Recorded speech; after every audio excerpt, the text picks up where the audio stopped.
Hey, everybody. Welcome to the Daniel Davis Intel Brief, the Daniel Davis Deep Dive Intel Brief. We try to do this every week to bring you up to date on all the things that you may have missed during the week. This week was chock full of a lot of important things, and there's also new things that have been happening just in the last day or so. We're going to bring you up to date on those as well. Let's start right off the top with something that's just been happening. You may have heard that the Attorney General Merrick Garland came out and said, hey, the U.S. announces plan to counter Russian influence ahead of the 2024 election. And during that time, he said the Russians have been taking very specific actions to interfere with the U.S. presidential election.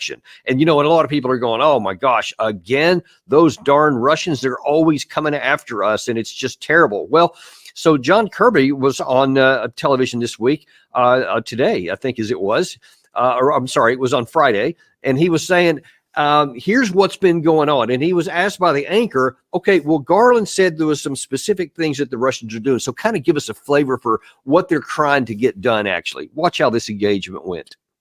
When it comes to influencing, especially the 2024 presidential election, Attorney General Garland said that they're seeking a preferred outcome here. What is that preferred outcome? What do you see this Russian propaganda working towards? They are working towards undermining U.S. policies, the kinds of U.S. policies that this administration has been laboring so hard to pursue around the world, shoring up alliances and partnerships in the Indo-Pacific, supporting Ukraine, obviously. But is that to say that they're working to undermine the Democratic candidate, in this case, Kamala Harris? I don't have specific evidence that I can speak to about undermining a particular candidate, but we have seen in the past where Mr. Putin certainly has shown a proclivity for one particular candidate. But I don't want to get ahead of where we are right now. Okay, now wait a minute. Wait. The Attorney General just said that the Russian side, Vladimir Putin, is specifically targeting our election, and he was very specific about favoring one candidate over another. So then we just ask, well, which candidate is that? Who are they trying to help this time? Because you certainly know that in the 2016 election, all of the claim was that the Russians helped get Trump elected. And so now the question is, wow, are they trying to get him elected again? Now, we're going to get into how the Russians actually view that. But I also want to stick for just a second on all the things that Garland is talking about, because prior to this part of the interview right here, Kirby was also explaining some of the other things that this Russian disinformation campaign is putting out, and that as a result of what Garland's doing, also the U.S. is shutting down 30 different websites which claim to be news organizations, and they even, quote, look like them, but all they're really doing is spreading disinformation, i.e. something different than what you want. And of course, when you're talking about the United States and you know what we're doing about telling the truth and about, you know, protecting freedom of speech and to not shutting down views we don't like, of course, it's easy for us to say that because we have the moral high ground. We can tell other people not to interfere with our elections. You know, how dare they do that kind of thing? Because it's not anything that we ever do. We don't get involved with trying to tell another country what they're going to do or who's going to run their show or any of those kinds of things. Oh, wait a minute. Oh, okay, well, maybe our hands are not the cleanest, and well, actually, when you keep looking, they get pretty bad on that. So, I mean, whatever is we're trying to claim and say that the Russians can't do it. Listen, this is one of the things I like to highlight because it shows not just that we have a double standard. I mean, that's just bad enough by itself, but this actually undermines our credibility. And when we do the things like those headlines I showed you about, where we actively try to undermine heads of other states, we involved in something like a coup, like happened in Ukraine, when we supported an upheaval that overturned the legally elected government of Ukraine because we didn't like the fact that the then head of state was oriented towards Russia and favored him. We didn't want that. So when somebody came up and illegally usurped him, we supported it. But we don't want to say, we don't like it when someone else gets involved in our elections. And when you keep doing these kinds of things, and these things aren't hidden anymore. I mean, of course, my goodness, we have these phone calls from Newland where they're talking about who's going to be the ones that are going to be in power. Who are we going to support? I.e., we're directly involved in the internal politics of another nation, overturning an election when we didn't like it, etc. And then there's the issue with Gaddafi and Maduro and all that kind of stuff. And that's been a disaster going on. Well, when you keep doing these things and it's not even hidden, it's just out in the open, what do you think other countries are going to do? So when we tell Russia, don't meddle in our elections, what do you think that they're going to do? Well, we don't have to wonder, because I can show you what they're going to do. And this is kind of embarrassing for us, but watch this first. Here's Vladimir Putin talking about this very issue. If we can name a favorite candidate, it used to be Joe Biden, but now he is not participating in the election campaign, and he recommended all his allies to support Ms. Harris. So that is what we are going to do. So it was, well, he said that we should, that is why we should also do that. Well, her laugh, she's laughing, her laugh is so fascinating. It means that everything is good, and if everything is good, it means that, for instance, if we're speaking about Joe Biden, there are so many sanctions against Russia introduced, and if everything is good with Ms. Harris, maybe she'll refrain herself from such measures, or maybe she'll change them. So in the end, it will be the choice of the U.S. people, and we will respect this choice. And so you can see there, I mean, he was mocking us. I mean, you know, when I ever show clips of Vladimir Putin, and nearly anything you ever see, he's very stern. He's got a very serious look on his face. Doesn't show much emotion. And then you see there one of the rare times where he's almost laughing as he's talking about it, and talk about how, oh, you know, this infectious laugh that Kamala Harris has, and, you know, they've been putting a lot of sanctions on us, so we wouldn't buy it, but they took him out. And so, you know, he's just mocking us. And then he's, you know, has that smirk on his face, which was really out of character, but it's also embarrassing, because now then you see that not only they're not taking us seriously, he's saying, really, and this is kind of self-evident, they don't really care who's going to be the president of the United States. It's not like one candidate is going to do everything that they want, one candidate's not. Because if that was the case, then you'd say, well, then he would probably prefer Trump over Harris, since Biden's not going to be there. Because, like he said there, you know, Biden had all these sanctions on us, and he went after us you know, obviously in supporting the war against us, et cetera. Trump has been on record saying he wants the Russia-Ukraine war to end. But as Putin also said about a week or so ago, he said that's not necessarily a good thing. He said because Trump came out when he was in and put all kinds of sanctions on us and gave lots of weaponry to the Ukraine side, which was all very true. So it's more like the United States, and it doesn't really matter, you know, who's actually running the show from a foreigner's perspective, from the Russian. Their issue is with the country of the United States, not whatever person happens to be involved with. That should be self-evident, just like it would be for the United States. If we're dealing with Vladimir Putin, or if he wasn't elected in the previous government, or if he steps down for whatever reason, he gets too old, it's not going to make any difference. We still have to be with the next one, just like was the case all throughout the Soviet Union during the Cold War, whether it was Khrushchev or Gorbachev or Yeltsin or any of these other. It didn't make any difference. We dealt with whoever was there and went on with it. But see, we've got in our mind that, you know, oh, they're trying to interfere with our elections. Like, it doesn't come down to what America wants. It doesn't matter what the voters want.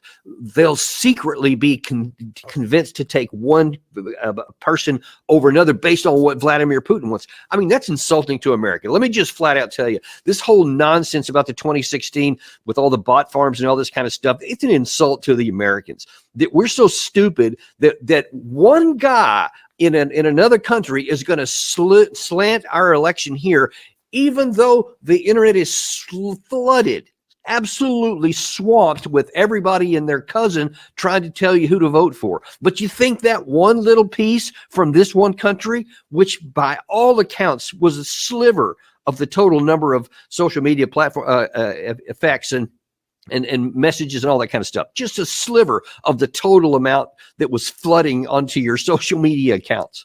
Do you see how embarrassing it is to even go down that path? But it's an easy call because we love to demonize Russia. So if your side didn't win, it's easy to say, it wasn't my candidate's fault. It was because of those damn Russians. They're the ones that did it to us. That's a lazy man's way to explain your loss and your failure. And it wasn't because of Russia. It was because your candidate was flawed in 2016. It was because the message was bad. And there's many other very practical reasons why it went down that way. And it wasn't Russia's fault that Trump didn't win in 2020. And it won't be Putin's fault that Harris or Trump, either one, whoever ends up winning and who loses, is not going to make any difference what Vladimir Putin wants to do. It's going to be on domestic issues. But we don't want to be responsible for our actions. We don't want to be responsible for failures. So we're always looking for a scapegoat, somebody else that we can blame, and how easy it is to have those evil Russians to be the easy target for that. And so now we're saying that. But there's something even more pernicious under this one. And we're going to talk about this in more detail next week. And that is that you're using some of these claims, stuff that we haven't seen any actual evidence for. All we have is the word of the attorney general saying it's there. But then they're using that to shut down a bunch of websites. There was 30 that they have identified and talked about earlier on that interview with Kirby there. And when the examples that they showed on the screen actually look more like just somebody having a point of view different than their own, something that the West doesn't want.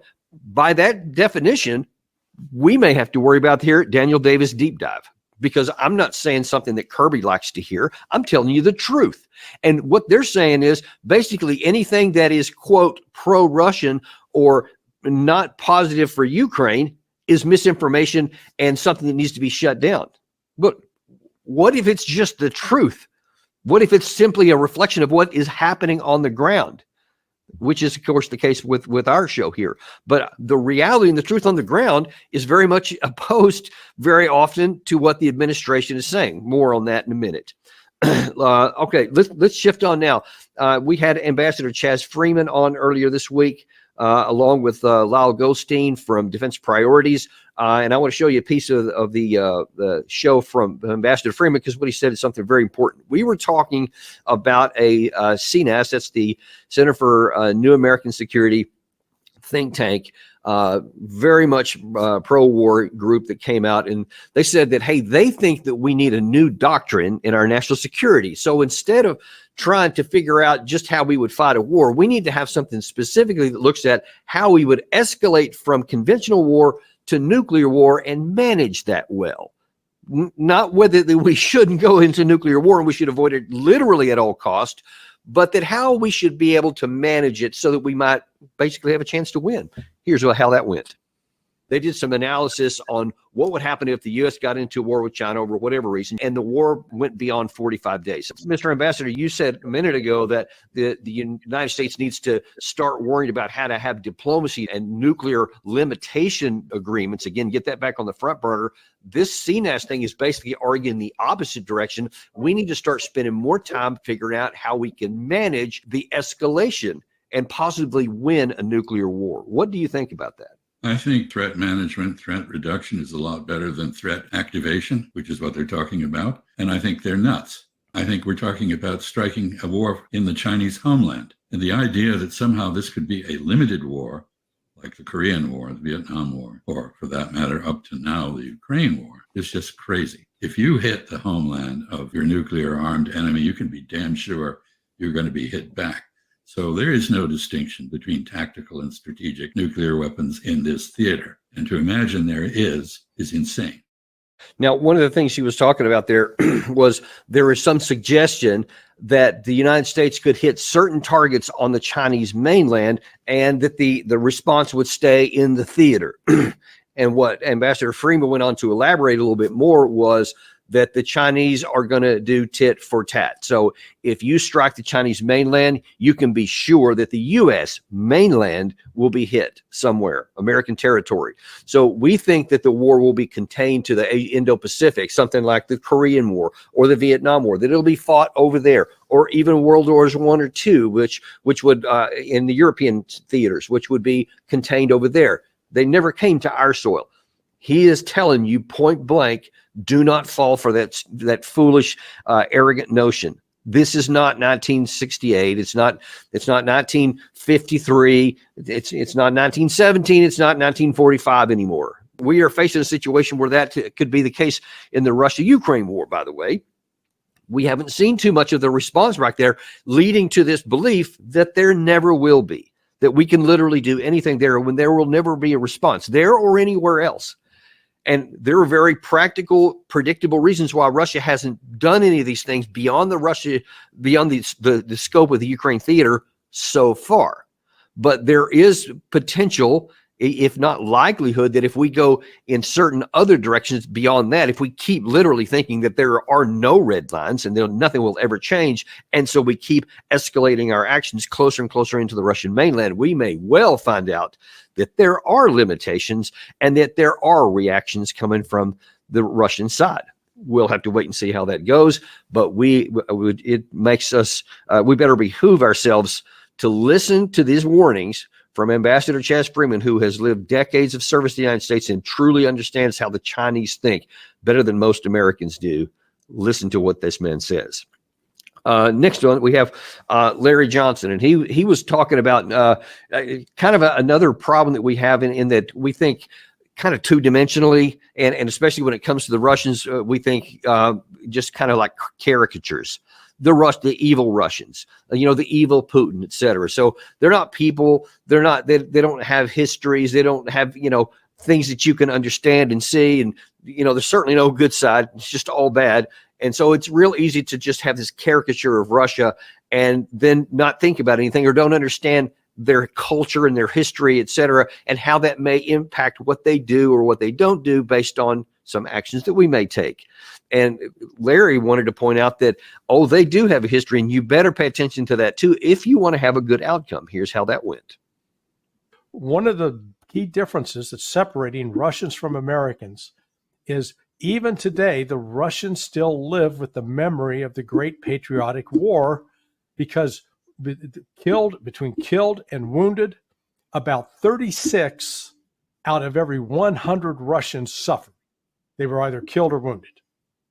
In the United States, the number killed and wounded in World War II in both theaters, Pacific and Atlantic, 1 out of 100. Actually, less than 1 out of 100. Now, That's why the Russians really aren't keen to get into a fight. Whereas on our side, my God, Korea, well, we only lost 50,000. Vietnam, 58,000. Iraq, 4,000?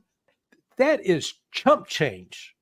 Not for the parents and the family members who lose them. A country that doesn't participate and they don't know anybody, it's not even chump change. It's not even no file found. It doesn't have any impact at all. All we do is make money off of it. So that's where this disconnect comes, and that's what Zelensky said. Oh, keep it coming. The money keep flowing. Many in the United States, to his point there, we don't have a historical experience. We have a vague idea that there was a World War I and World War II, Vietnam and Korea, but that's like ancient history, and it affects so few people. And then you're talking about the wars in Iraq and Afghanistan, other than political footballs, the people in Washington love to throw back and forth at each other and accuse people of this or that. Hardly anybody even has personal knowledge about any family members or any friends or whatever that participated. It's a tiny, tiny percentage of the American population. The Russians' mentality is that, hey, we've been invaded a bunch of times before. It's not theoretical. It's actually happened. It's never happened to us. So we just dismiss those fears and think they're nuts. But the Russian side, it actually is very real and tangible, and for which they'll make a sacrifice. And we need to keep that at the front of our minds, not in the back of our minds, and not take any action that stokes their fears, that feeds their fears, and actually see if we can find some way to coexist with them. Because, folks, no matter what happens with this war, however it's resolved, however long it takes, Russia's still going to be there, Europe's still going to be there, and we're still going to be here. And we're going to have to figure out some way to get along long term so that we're not in perpetual risk of having a freaking nuclear war. That's what a sober, rational, wise leader would do. And I pray to God that we figure out some way either to find such a leader or to awaken one within some of our existing people who are at the top. I know that may be wishful thinking, but it's still what we need. Okay, I want to stick in that same concept there about the Russia-Ukraine war, because on Friday we saw some reports, and actually I think it was Thursday night, from CNN, where they interviewed the commanding general for Ukraine, General Syrskyi, and he was asked some hard questions by Christiana Amanpour, as you see in this clip here. What do they say to you? Because I know some of them have been there for, more than 2 years. They barely get rotation. They don't get to see their family. There are these glide bombs, these terrifying things and the drones, and there's just so much. I mean, it's almost World War I kind of attacks on them in the trenches. And they're there for a long time with no real hope of rotation. What do they say to you when you go to see them and talk to them? First of all, we speak the same language.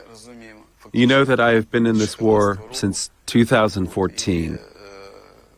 And over the last 2.5 years, since the beginning of the full-scale aggression, I've personally been participating in combat operations as the commander of the operational and strategic group. Now I am the commander-in-chief of the armed forces of Ukraine. The front line is my life. We understand each other. I know all the problems that our servicemen, soldiers, and officers experience. He did not answer her question. I've got 4 combat deployments by own, and I think the sum total of all of them would be 3 or 4 days in this Ukraine war. Maybe not even that much, because the level of firepower and the sheer terror of the modern battlefield, with drones flying overhead all the time, these explosions happening left and right, artillery rounds, you're always worried about missiles, you can't gather together. I mean, you're in constant fear of death all the time. It is absolutely crucial that a unit be pulled off the line so that it can rest and recuperate, get more troops, and then when you're doing it right, you can actually do some training. I mean, you need to be off the line for a couple of months if possible, so that you can refresh, retrain, and then be ready to go back in a good state of mind, or as good as you can get. They're not getting any of that.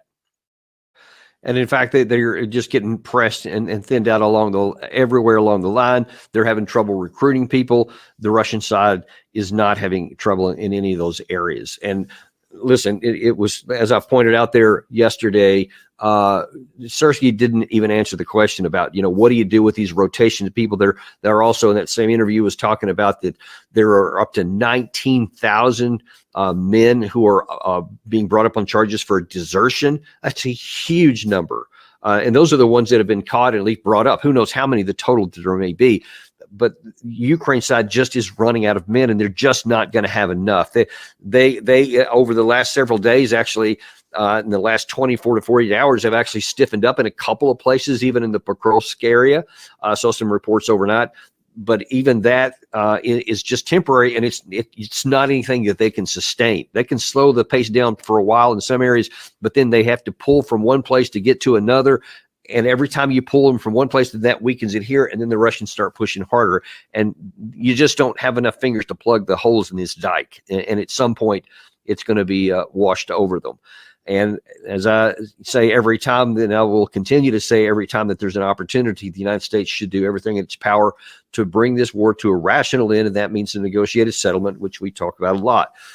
Instead, this is what happened in Ramstein, Germany yesterday, where Zelensky spoke to he actually went in person to speak to a lot of the representatives, which was hosted by Secretary of Defense Lloyd Austin, who then opened up the proceedings with this really flowery statement.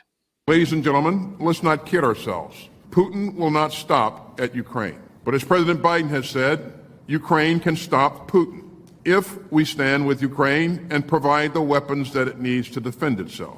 Ukraine's survival is on the line, and all of our security is on the line. So we will continue to stand together to resist Putin's campaign of conquest, and we will continue to keep the faith with the people of Ukraine. I mentioned at the top of this episode that the Attorney General Merrick Garland was talking about misinformation, and that they're shutting down all these websites that don't give the right message. And you had Kirby talking about, they're giving all this misinformation for Russia's favor. Can anyone argue that that's not exactly what Lloyd Austin's doing right here? Any rational thinking person, anyone who's not emotionally connected to one side or the other, just looking at it rationally, because there's almost no truth to what he's saying there. Russia's not going to roll into Western Europe. They don't even have the capacity to do so right now. They spent 2.5 years to inch along that they're doing. Now, they picked up a little steam lately, but you got to look at it in the context of the war, and they haven't gone that far in the war, and it's not clear how much farther they can go. Now, you heard Austin talking there. Did you hear any truth? So what is the position of the United States? It's unclear to me. I don't know if we just literally don't have the intelligence to understand where this is leading and how this is either going to bring us to at some point a decision point to where either we have to escalate and possibly even enter into a direct war with Russia, or we have to acknowledge reality and go in a direction that acknowledges defeat. I don't know which way we're going to go, but I do know we are moving on that direction. When you keep having comments like this from Lloyd Austin and Secretary of State Blinken, he's just as egregiously bad at it. The current president makes all kinds of comments like this. Folks, this is not good for America. And the longer we go and the further we get detached from reality and what's actually happening on the ground and understanding culture and understanding the other sides have a viewpoint and an arsenal. And if you push too far, you could get things coming back at you, possibly from multiple directions. We're setting ourselves up for disaster until we finally start to sober up and recognize this. And I pray to God we can do it before it's too late. We'll see how we'll continue to watch this. I'm going to continue to bring you up to speed on all the things that happen here. We're going to have some great shows for you next week, folks. Larry and I are working on some, I'm sorry, I said Larry. Gary and I are working on some great things for the show next week. And I'm really excited about it. We don't want to tell you yet because some of it are still in the works. But like always, we tell you things that are breaking news like we did earlier this week. But we also have some good stuff for you as well. Also want to remind you that to make sure to tell your friends and family that they can listen to our podcast on Apple Tunes, Spotify, or anywhere they listen to podcasts, and make sure that they put the show's complete title in when they search for it, Daniel Davis Deep Dive, because believe it or not, there are other Daniel Davises out there. Who are these guys anyway? And what do they want? Anyway, stay unintimidated and uncompromised because we are, and we want you to be able to spread the word so that other people know the truth. Thanks very much. Be sure to like and subscribe, and I will look forward to seeing you next time on Daniel Davis Deep Dive.